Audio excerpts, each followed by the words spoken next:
What if I told you that the most influential psychological theories of the 20th century were born not from academic curiosity, but from the unresolved childhood traumas of a Jewish boy in anti-Semitic Vienna?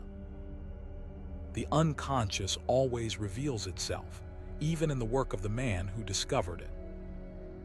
What unconscious desire brought you to this video today? Perhaps the same primitive curiosity about the human mind that has fascinated mankind since we first became aware of our own thoughts. I am, of course, speaking as if I were the good Dr. Freud himself, exploring the dark corners of the psyche that most would prefer remain hidden. Today, we shall undertake a most fascinating psychoanalytic journey into the childhood traumas that shaped my, or rather, Freud's, revolutionary theories. By the end of our session together, you will finally understand how the personal suffering of one man transformed into the scientific framework that still dominates our understanding of the mind. We will examine three critical wounds. First, the trauma of being a Jewish child in an anti-Semitic society and how this outsider status shaped psychoanalytic theory.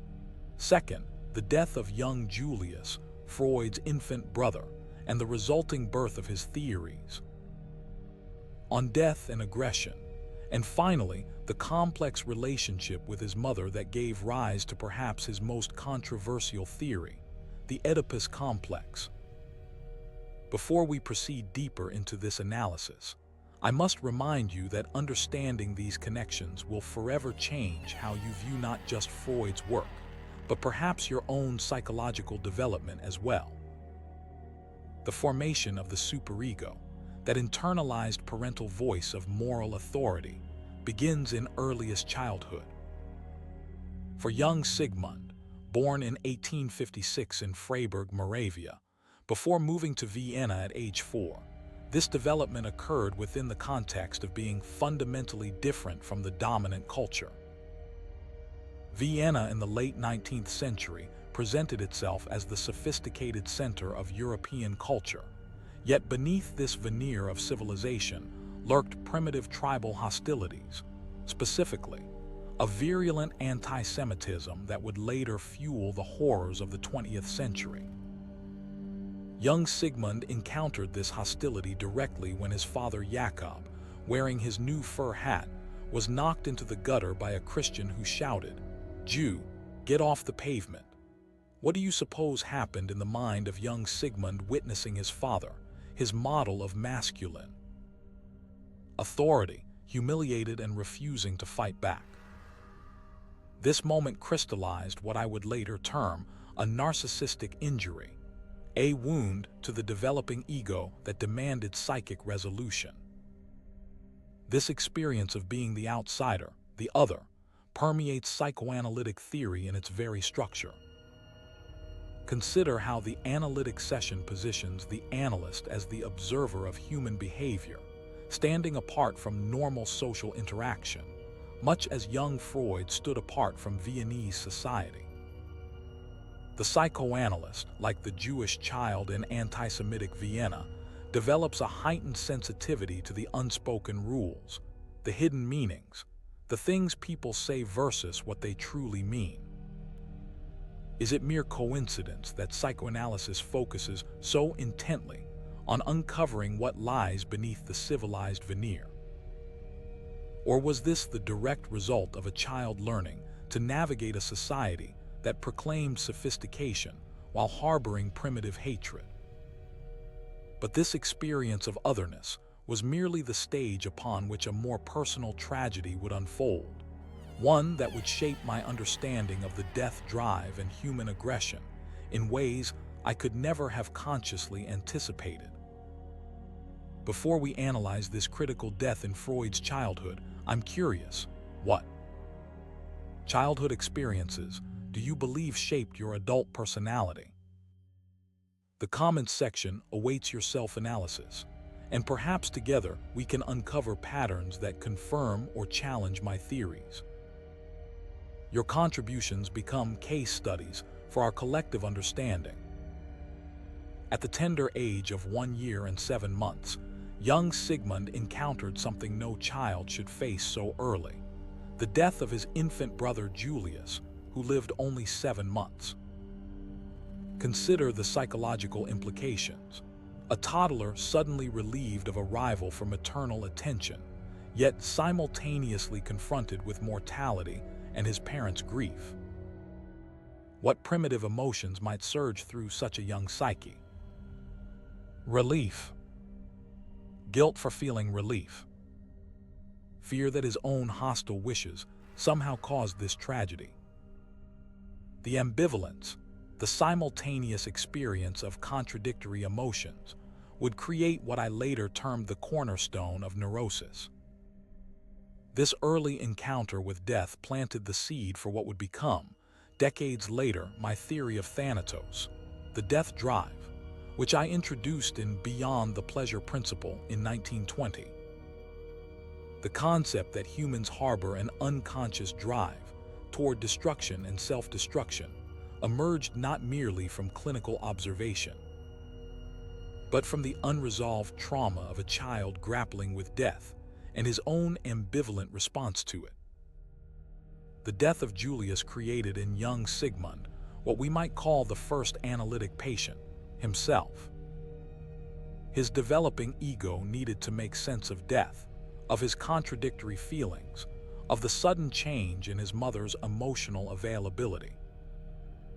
Is it surprising that he would later develop a therapeutic approach centered on talking through one's deepest thoughts and feelings as a means of resolving internal conflict? In my clinical work, I observed repeatedly how childhood encounters with death created fixation points in psychological development. Yet I never explicitly connected this observation to my own experience, a perfect demonstration of repression, the very defense mechanism I would later identify as central to psychic functioning. The implications extend further. My emphasis on the unconscious itself, that repository of thoughts and impulses too threatening for conscious awareness, bears the imprint of this early trauma. What thoughts would be more necessary to repress than a child's conflicted feelings about his brother's death? The unconscious as a concept may well have been born in that moment of infantile confusion about Julius's disappearance. Let us pause to consider how many of your own theoretical frameworks about the world might similarly trace back to early experiences you've long forgotten. If you're finding this psychoanalytic exploration valuable, pressing the like button helps the algorithm bring this content to others seeking similar intellectual illumination. Consider it a form of sublimation, transforming your appreciation into constructive action rather than passive consumption. Now we approach perhaps the most controversial aspect of psychoanalytic theory, the Oedipus complex, and its origins in my own childhood relationship with my mother, Amelia Freud. Amelia was young, attractive, and by all accounts, deeply devoted to her golden Siggy, her firstborn son. I was her narcissistic object, the extension of herself through which she lived vicariously. This intense maternal investment created the prototype for what I would later identify as the universal condition of the male child: desire for exclusive possession of the mother and rivalry with the father. Consider this telling detail. Amelia was 20 years younger than my father Jakob. This age discrepancy created a dynamic where young Sigmund could easily fantasize about replacing his aging father in his mother's affections. Moreover, Jakob's financial failures contrasted sharply with Sigmund's academic successes, further feeding the unconscious fantasy that the son could better provide for the mother than the father. Is it coincidence that the centerpiece of my psychosexual developmental theory places the child's desire for the opposite-sex parent and rivalry with the same-sex parent as the crucial drama of early development? Or was I universalizing my particular experience? The evidence suggests my relationship with Amelia profoundly shaped psychoanalytic theory. In my self-analysis, documented in letters to Wilhelm Fliess, I wrote of discovering being in love with my mother and jealous of my father as a universal condition. Yet this discovery emerged through introspection about my own childhood, a methodologically questionable approach by today's scientific standards. What is perhaps most revealing is what remained unanalyzed. While I extensively theorized about the male child's relationship to his mother, I significantly under-theorized female development, famously referring to female sexuality as the dark continent. This blind spot suggests the limitations of building universal theory from personal experience. But these family dynamics unfolded against a backdrop of economic instability that would further shape my understanding of how material conditions influence psychological development. Let us briefly consider how these Freudian concepts might apply to a contemporary case. Imagine a child today, raised in a digital environment where parental attention competes with screens. How might this modern child develop differently from young Sigmund? Would the Oedipal dynamics manifest in new ways? Would death be encountered through virtual experiences rather than real loss? The application of psychoanalytic concepts to modern life remains endlessly fascinating and relevant. Despite the bourgeois appearance my family maintained in Vienna, we experienced significant financial precarity due to my father's business failures. This economic insecurity created what I would later conceptualize as primary anxiety, the infant's fear of helplessness in a threatening world. Young Sigmund witnessed his father's inability to provide consistent financial security, creating an early impression that the world was fundamentally unstable. This experience manifested in my later theoretical emphasis on anxiety as a central feature of human psychology.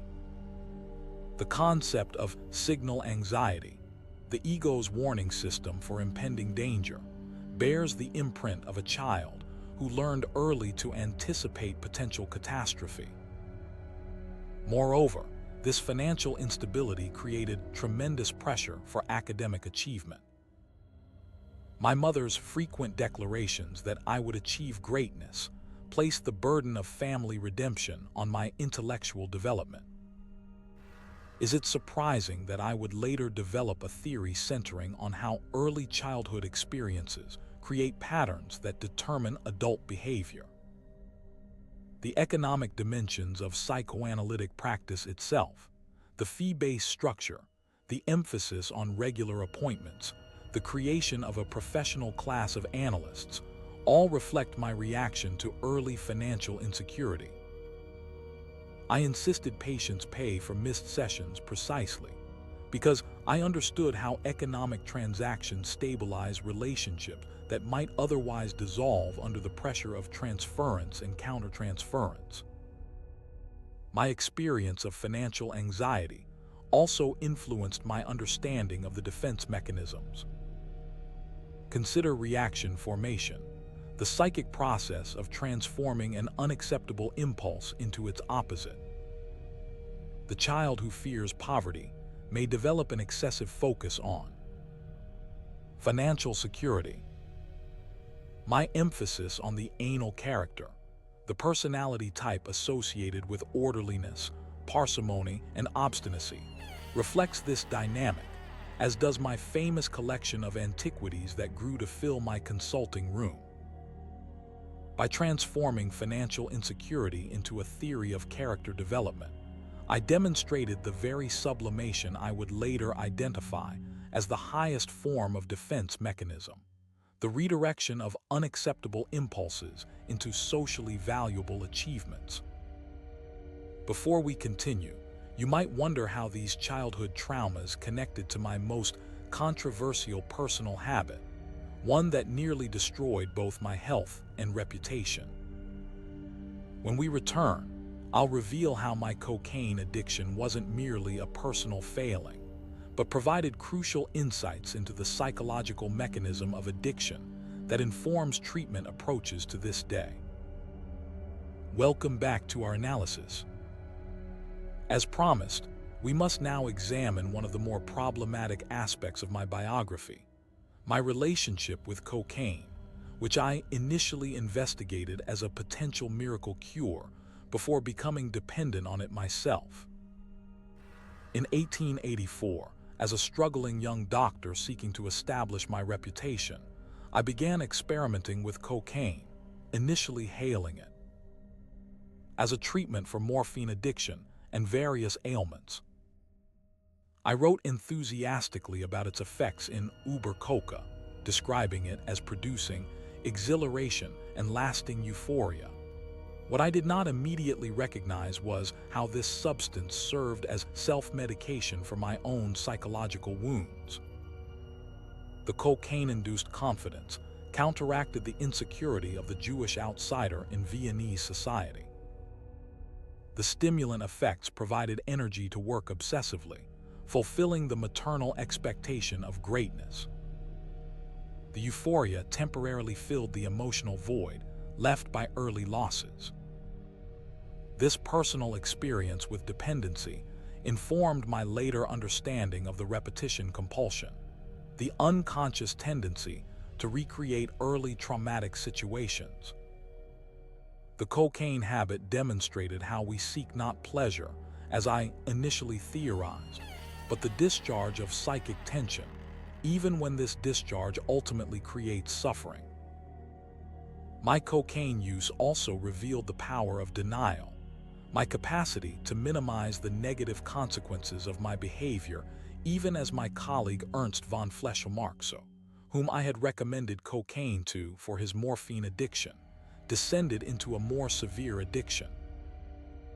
This painful episode forced me to confront how the mind protects itself from unbearable truths, a central concept in psychoanalytic theory. Perhaps most significantly, my cocaine experience shaped my understanding of transference, the process by which patients project onto the analyst feelings derived from earlier relationships. The relationship with cocaine, idealizing it before recognizing its destructive capacity, parallels the therapeutic relationship, where initial idealization gives way to more complex emotional recognition. Through my own addiction, I came to understand that healing requires not just intellectual insight, but working through the painful process of emotionally processing previously repressed material. My theoretical framework thus bears the imprint of my personal struggle with dependency. If this exploration of how personal struggle transforms into theoretical innovation resonates with you, consider supporting this channel. Your subscription enables deeper psychological excavations in future videos, much as my patient's ongoing commitment enabled the development of psychoanalysis itself. Let me pose a question directly to you. What defense mechanisms do you employ in your daily life?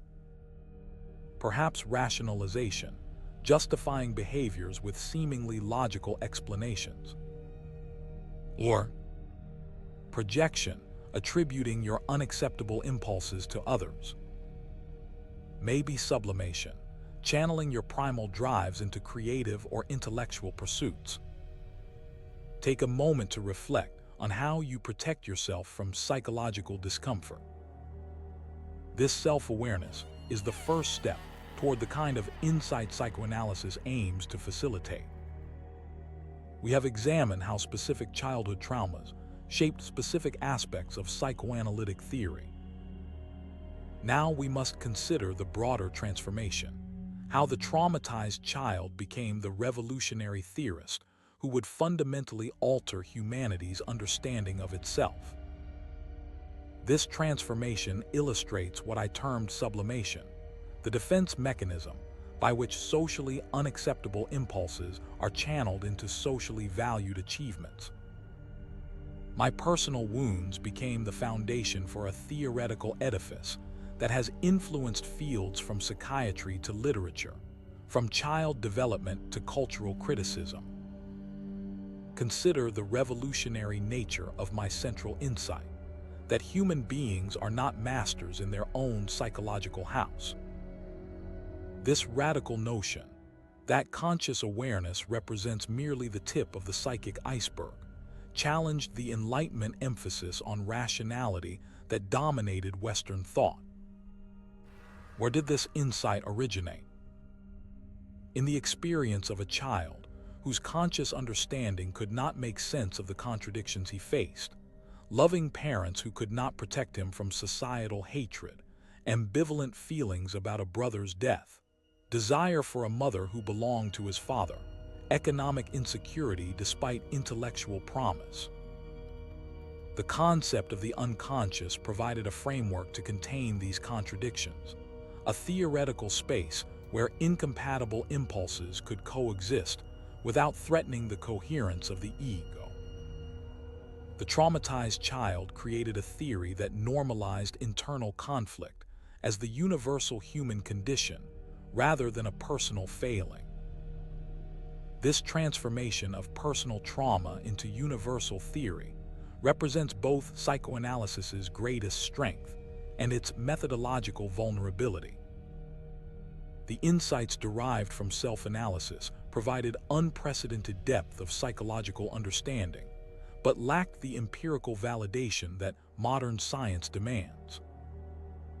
Yet the enduring influence of psychoanalytic concepts, repression, projection, denial, sublimation, ambivalence, speaks to their resonance with human experience.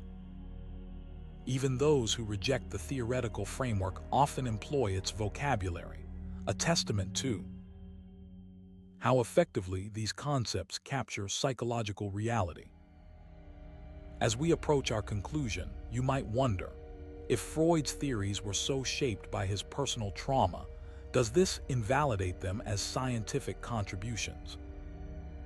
The answer reveals a profound truth about the relationship between subjective experience and objective knowledge, and it may change how you view not just psychoanalysis, but all scientific endeavors. The question of whether the biographical origins of my theories invalidate their scientific value strikes at the heart of epistemology, how we know what we know. The conventional scientific view holds that objective truth emerges only when the observer's subjectivity is eliminated from the equation. But psychoanalysis proposes a more nuanced understanding. That subjectivity, properly analyzed, can be a pathway to universal insight. The analyst's countertransference, their emotional response to the patient, becomes not an obstacle but a tool for understanding when brought into conscious awareness. My life demonstrates this principle. By analyzing my own psychological responses to anti-Semitism, to family dynamics, to economic pressure, I identified patterns that proved applicable far beyond my particular circumstances. The defense mechanisms I first observed in myself and later in my patients operate across cultures and historical periods, suggesting they reflect something fundamental about human psychological functioning. This transformation of personal suffering into theoretical insight represents not just my individual achievement, but a model for psychological growth more generally. In clinical terms, we might call this working through, the process by which previously unconscious material is integrated into the conscious personality, allowing for new adaptations. The legacy of this transformed trauma extends far beyond psychology. Literature, art, political theory, and cultural criticism all bear the imprint of psychoanalytic insights. The very concept that human behavior might be motivated by unconscious forces has fundamentally altered how we understand everything from consumer choices to political movements. Perhaps most significantly, psychoanalysis legitimized the examination of previously taboo subjects: sexuality, aggression, family conflict, creating space for more open discussion of human experience in all its complexity. By bringing these aspects of life into scientific discourse, I helped create the conditions for greater psychological honesty. As you reflect on this analysis of how my childhood traumas shaped psychological theory, consider what it suggests about the relationship between personal experience and knowledge creation. Perhaps all theoretical frameworks, even those claiming perfect objectivity, bear the imprint of their creators' psychological histories. Our session must now conclude, but the analysis need not end here.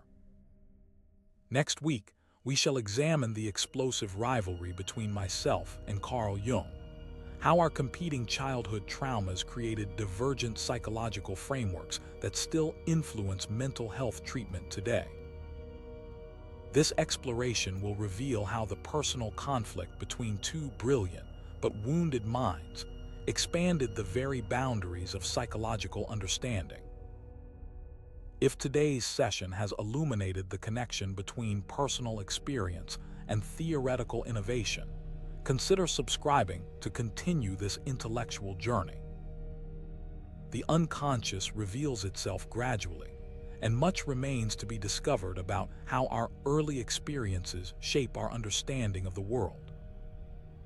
And now I must ask, what childhood experiences shaped your worldview? Share your reflections in the comments. Each human story provides new data for our collective understanding of the psyche. Until our next session, remember that acknowledging your psychological wounds is not weakness, but the first step toward transformation, just as my own traumas became the foundation for a revolution in human self-understanding.